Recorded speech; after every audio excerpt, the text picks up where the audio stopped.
Oh, son of a bitch. Oh. Hello, Degens. Welcome to Degenerate Bets Saturday Night Football Edition, Week 18.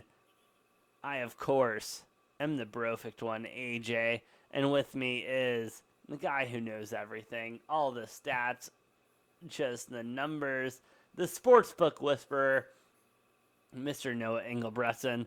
Noah, I gotta ask you, how the hell are you doing today? Pretty good aside from UCLA basketball being complete fucking bitches, but that's a story for another time. If you know, So you I know, but I honestly, won't dive too deep really into that. quick, I'm sorry, podcast listeners who don't give a care, but Noah, did they cover the spread? Because I bet on the game, I have not checked that score. Oh, UCLA? I don't think Yeah, did so. they cover?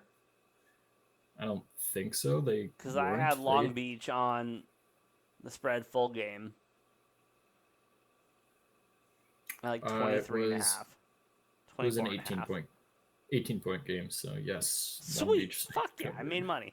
Anyway, sorry for that, DGens. We are here covering Saturday Night Football, and we got two big games going on, Noah. And they are two games. Well, one game means absolutely nothing. One game could mean a lot for a couple different teams. Which one you want to talk about first? You want to talk about the early game that means absolutely fucking nothing, or you want to talk about the important game and Yeah, make let's it start with clickbait? Clickbait. start with the early game. Let's go Early in game. Let's chronological, go little chronological order here. chronological. Might as well. We are that type of a sports show.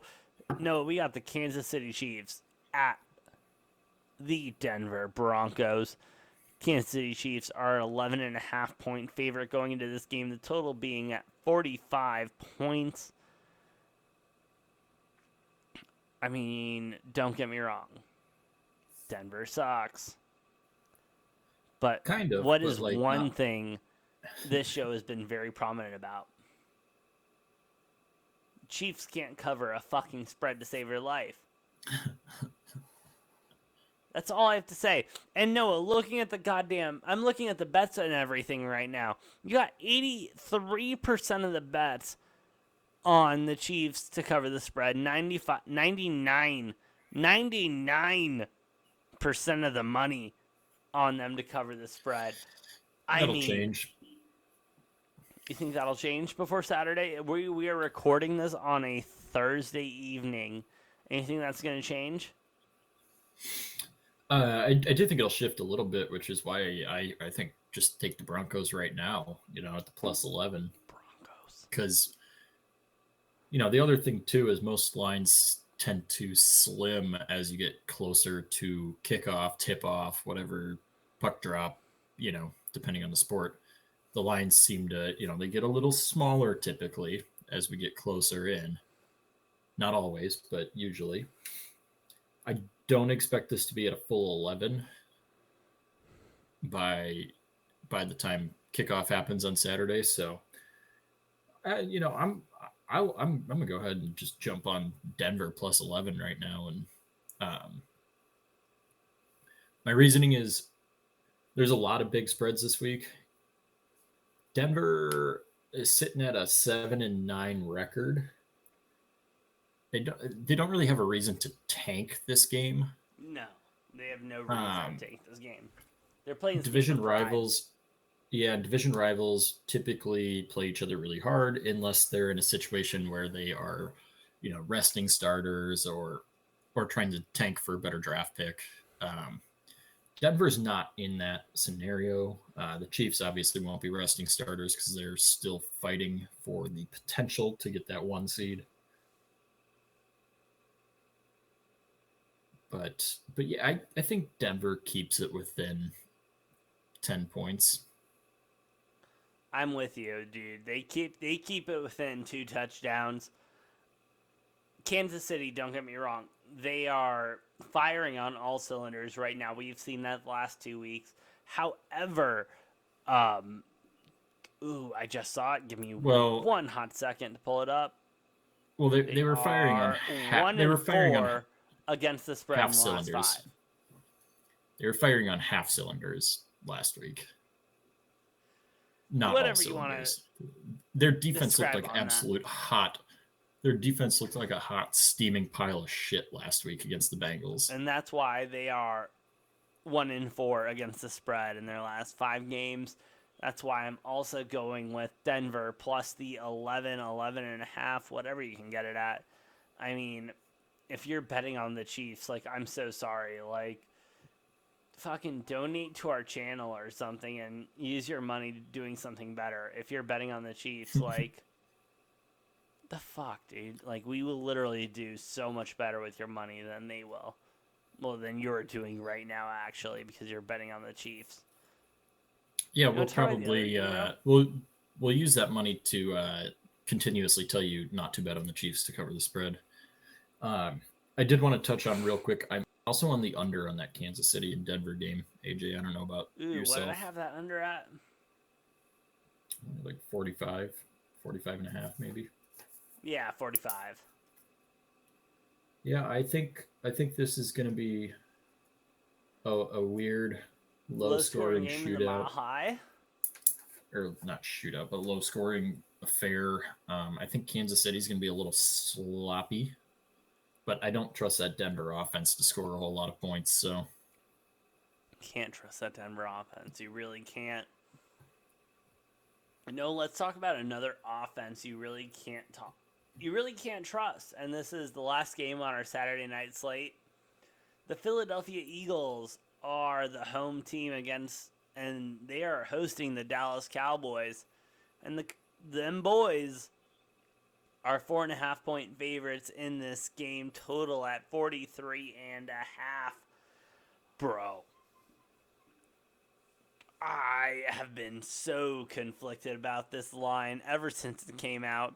It's only moved a full point. It opened at 3.5, and the public, you got 57% of the bets on the Eagles, 74% of the money on the Eagles. I really feel like they're only getting that kind of money, that kind of attention, because they are home. But there is no chance Dallas Cowboys come in here and lose that game. There is no chance they come in there and lose there by a field goal. They win this by a touchdown. They win this by a touchdown and a half. I'm taking the Dallas Cowboys, Dak Prescott, Ezekiel Elliott, all them boys, minus the 4.5. And Noah, I know I'm going to regret that Sunday morning. Yeah. This one's a tough one for me, but I am going to take the Eagles to cover. And the reason it's tough is because I've been contemplating Eagles money line.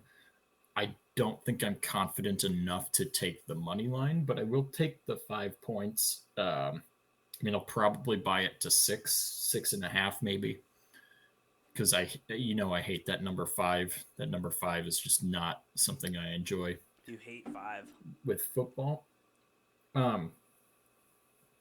The Cowboys have struggled big time against teams with a winning record this year. They have. They really have. I understand that. I get that.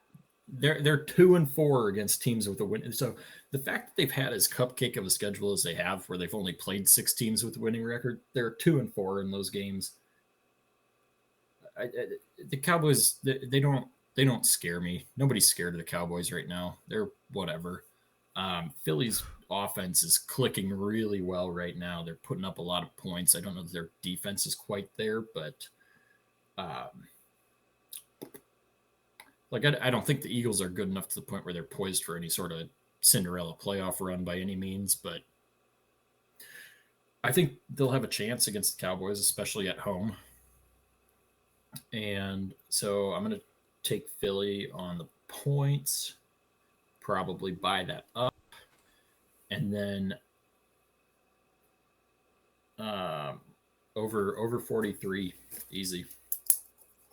Yeah, no, I agree. Over 43, 43 and a half is what I have it at right now. But yeah, no, I'm taking that over. I'm taking the Cowboys. I think they do. I think they get her done. They get her done. But we'll see what happens, obviously, because that's what we do on this show. We just kind of see what happens. We give you what we think is going to happen. And we are on opposite sides on literally everything this Well, weekend. Not and only the Cow NFL, but I didn't say not to mention the Cowboys don't have a whole lot to play for. they Um, don't. they're pretty locked into that 4 seed. Obviously, um, did they play the Rams this year? No, they have not. So theoretically, they could pass up the Rams and jump into the 3 seed. Maybe they're in one of those scenarios where they get the 4 seed unless like three different Yeah. things happen for them. So they're pretty locked into that 4 seed, which is why I think there's like a 71% chance that the Cardinals play at the Cowboys first round of the playoffs. Because the Cardinals are also in a situation where they need to win and have the Rams lose to jump out of that 5 seed. True. So we will most likely be seeing a rematch of what we had last week in the first round of the playoffs, Cardinals at Cowboys. If I'm a Cardinals fan, I wouldn't be. I mean, not that the Cardinals give me a whole lot of confidence, but I also wouldn't be too worried about Dallas. I think it'll be another probably tight game, but I think the Cardinals. Yeah, no. I'd As a say should be the Cardinals favorite. fan, I am ready for Kyler Murray to go back in there and just kick Dak Prescott's $45 million teeth in one more fucking time, dude, for this season. Prove that he wasn't worth it. But those are so many different topics that we will cover on so many different episodes on Degenerate Takes. But Noah, I think we'll be back tomorrow night giving our Sunday night picks and everything like that. And if you haven't already, you're missing out on our college national championship football picks, which you can find on our last podcast. Just go ahead, search Degenerate Takes. Also, follow us on the socials because we're on the socials at Degenerate Takes, except TikTok at Degenerate Takes 69. Go ahead, do all that shit. Noah, anyway, any last thoughts for our degens out there? Hey man, go Pack go. That's all we got, baby. Go Pack, go, brother. NFC North is stacked with the fucking Pack. Fuck the Bears. We'll see you next time on Degenerate Takes.